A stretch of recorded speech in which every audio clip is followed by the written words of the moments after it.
আপনার বাড়িতে যাওয়ার যে রাস্তা, সেই রাস্তা নিয়ে যদি আপনার প্রতিবেশীর সাথে কোনো প্রবলেম থাকে, যদি এমন হয় যে আপনি বাড়িতে যাতায়াত করার জন্য আপনার একমাত্র রাস্তা যেটা, সেই রাস্তাটা আপনার প্রতিবেশী কোনো কারণে আপনাকে দিতে চাচ্ছে না, এবং আপনি তাকে অনেকবার বলার পরেও সে কোনো না কোনোভাবে কোনো না কোনো ঝামেলা সে ক্রিয়েট করছেই, এবং প্রতিদিন বাসা থেকে বেরোনোর সময় এবং ঢোকার সময় এই প্রবলেমটার ফেস আপনাকে করতে হচ্ছে, এই ক্ষেত্রে আপনার করণীয় কি?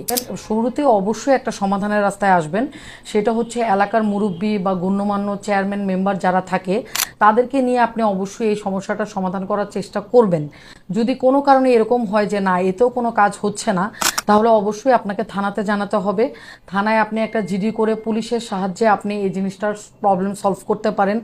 একদম লাস্ট রিসোর্ট হিসেবে যদি কোনোভাবেই থানা, পুলিশ এবং কোনোভাবে এলাকার গণ্যমান্য ব্যক্তিকে দিয়েও যদি এই প্রবলেম সলভ না হয়, তাহলে অবশ্যই আপনি ম্যাজিস্ট্রেট কোর্টে যাবেন এবং ওইখানে যে 145 ধারার একটা মামলা ফাইল করবেন।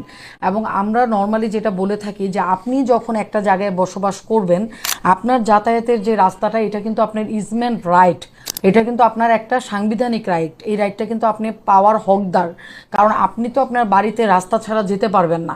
সো আপনি যখন এডিএম কোর্টে মামলাটা করবেন, তখন অপোজিট পক্ষ কোর্টে হাজির হয়ে কেন সে রাস্তা দিচ্ছে না, কেন সে রাস্তা দিবে না, এই জিনিসটার কারণ সে কোর্টকে দর্শাতে আসলে বাধ্য হবে।